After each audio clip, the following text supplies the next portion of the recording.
Салам жалпы көрөрман, сиздер менен Акул, кыргызча рецепттер каналы. Мен бүгүн слоеный тестанын продолжениясын кылмакчымын. Ошондой эле өзүмдүн бир мындай айтканда вариантын көргөзмөкчүмүн. Кандай кылып жасаса болот экенин менин рецептим боюнча. Жасап көрүңүздөр, өкүнбөйсүздөр. Аябай жумшак, даамдуу болмокчу.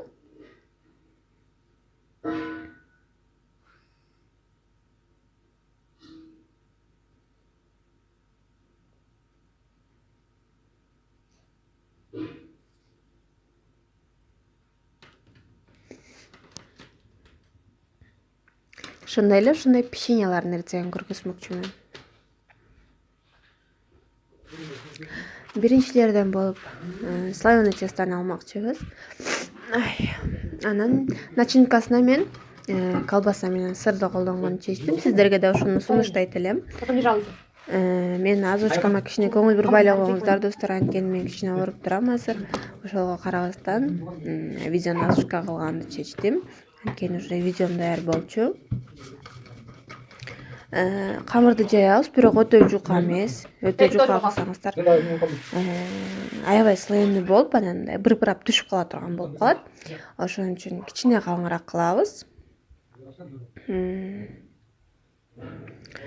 Анан өзүңүздөр мындай каалаган формада кесиңиздер. Меники башында 3 бурчтук кылайын деген оюм бар болчу. Камырымды ичкерээк кесип алып турмун.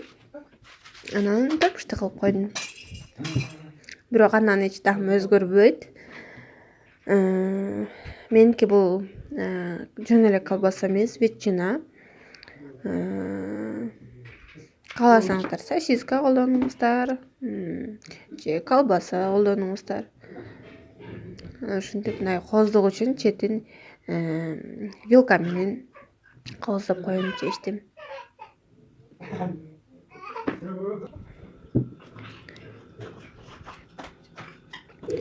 Үстүн чалып алган жумуртка менен сүрмөкчүбүз.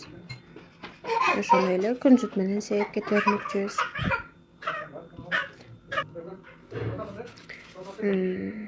200-220 градуста 20-30 мүнөттүн тегерегинде бышат. Ошондой эле дагы бир рецепт бонус болмокчу. Ал үчүн мен ички камырым артып калды. Сиздерде деле ушундай камыр артып калса керек. Тестаны самсындыкынан жукараак жаябыз дагы. Ошентип мактан сүйкөп туруп, эки жак бетинен орап келип эле кесип коебуз.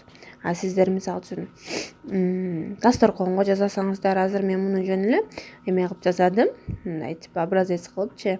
Эметсеңиздер, сиздер буга май сүйкөңүздөр. Анан майдын үстүнө сахар менен макты кошуп сүйкөңүздөр.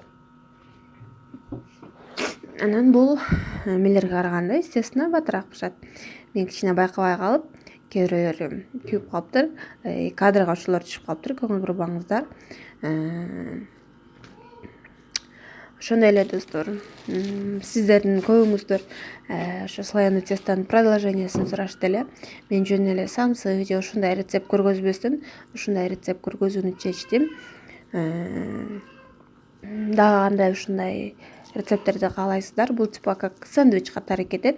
Эртең мененкиге жакшы, мисалы үчүн кечинде морозилкага салып тоңдуруп койсоңуздар болот. Каалаган убакта чыгарып бышырып кое берсеңиздер болот.